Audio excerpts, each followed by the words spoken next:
ಕಳೆದ ಒಂದು ವರ್ಷದಿಂದ ನಿಮಗೆಲ್ಲ ಭಾಳ ಹಾರ ವಿಷಯ ಇಲ್ಲದೇ ವಿಷಯಗಳನ್ನು ಸೃಷ್ಟಿ ಮಾಡ್ತಾ ಇದ್ರಿ. ಯಾವಾಗ ಅಧಿಕಾರ ಹಸ್ತಾಂತರ ಏನಾಯಿತು, ನಾಯಕತ್ವ, ಸ್ಟೇಟ್ಮೆಂಟ್ಗಳು, ಪಾಪ ಮಲಗಿದ್ದವ್ರನ್ನೆಲ್ಲ ಎಬ್ಬಿಸೋದು, ಎದ್ದಿದ್ದವ್ರನ್ನೆಲ್ಲ ಮಲಗಿಸೋದು, ವಿಭಿನ್ನವಾದಂಥ ಸ್ಟೋರಿಗಳನ್ನೆಲ್ಲ ಮಾಡಿ ನಮ್ಮ ಪಕ್ಷದ ವರಿಷ್ಠರು ಅದಕ್ಕೆ ತೆರೆ ಎಳೆದಿದ್ದಾರೆ. ನಾನು ಹೇಳ್ತಾ ಇದ್ದೆ, ಯಾಕೆ ಸುಮ್ಮನೆ ಮಾತಾಡ್ತೀರಾ, ಅದಕ್ಕೆ ಶುಭಗಳಿಗೆ ಶುಭ ಮುಹೂರ್ತ ಎಲ್ಲ ಬರ್ತದೆ, ಸ್ವಲ್ಪ ತಾಳ್ಮೆಯಿಂದ ಇರಪ್ಪ ಅಂತ ನಿಮಗೆಲ್ಲ ಹೇಳ್ತಾ ಇದ್ದೆ. ಸೊ ಇವತ್ತು 4:15 ಆ ಶುಭಗಳಿಗೆ ಶುಭ ಮುಹೂರ್ತ ಇವತ್ತು ಸಂಜೆ. ಅದಕ್ಕೆಲ್ಲ ನೀವು ಮತ್ತು ರಾಜ್ಯದ ಜನತೆ ಸಾಕ್ಷಿಯಾಗಿದ್ದೀರಿ. ನನಗೆ ನಂಬಿಕೆ, ಇಂದಿನ ಹೆಜ್ಜೆಗಳನ್ನು ಮರ್ತವನು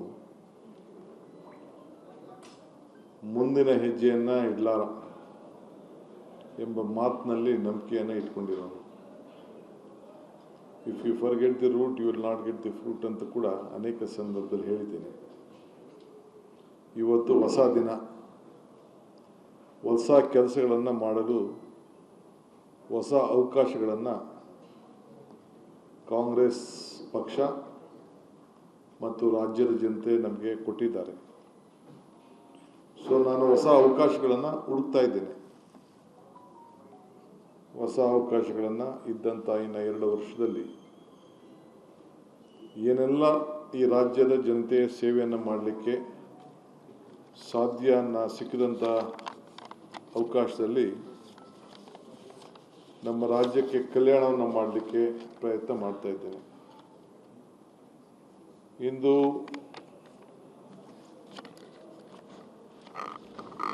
ರಾಜ್ಯದ ರೈತರು ನಮ್ಮ ಬೆನ್ನೆಲುಬು, ಕೂಲಿ ಕಾರ್ಮಿಕರು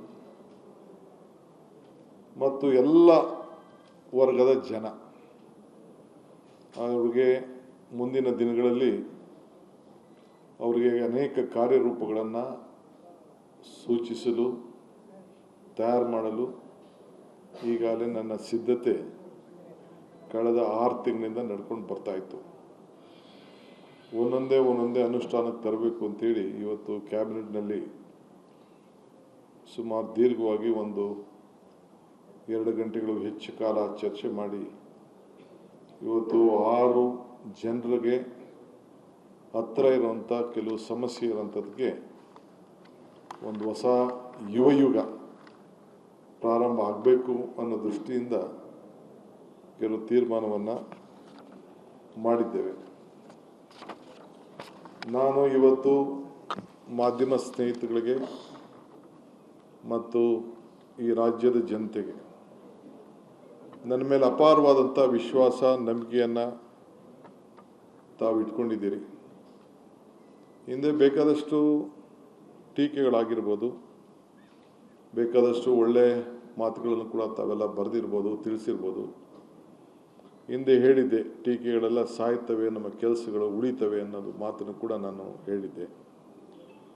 ಸೊ ರಾಜ್ಯದ ಆಡಳಿತದಲ್ಲಿ ಹೊಸ ಬೆಳಕನ್ನು ಮೂಡಿಸಲು ನನ್ನ ರಾಜಕೀಯ ಅನುಭವ 85ರಲ್ಲಿ ಅಸೆಂಬ್ಲಿ ಎಲೆಕ್ಷನ್ ನಿಂತು ನಾನು ಆ ಎಲೆಕ್ಷನ್ ಸೋತೆ, ಜಿಲ್ಲಾ ಪಂಚಾಯತಿ ಮೆಂಬರ್ ಆದೆ, ಅಸೆಂಬ್ಲಿ ಮೆಂಬರ್ ಆದ ನಾನು, ಪರಮೇಶ್ವರ್ ಅವರೆಲ್ಲ ಒಟ್ಟಿಗೆ 89ರಲ್ಲಿ ಆದವು.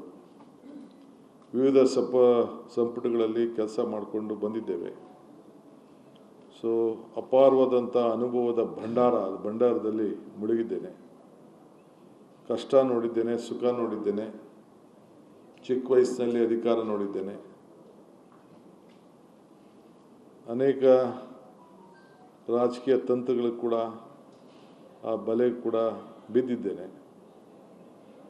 ತಿಹಾರ್ ಜೈಲು ಕೂಡ ಹೋಗಿ ಬರಬೇಕಾದಂಥ ಒಂದು ಪರಿಸ್ಥಿತಿ ಬಂತು. ಆದರೆ ಯಾವತ್ತೂ ಕೂಡ ನನ್ನ ಎದೆ ಕುದ್ದಲಿಲ್ಲ, ಆತ್ಮವಿಶ್ವಾಸ ಇತ್ತು. I lived on hope.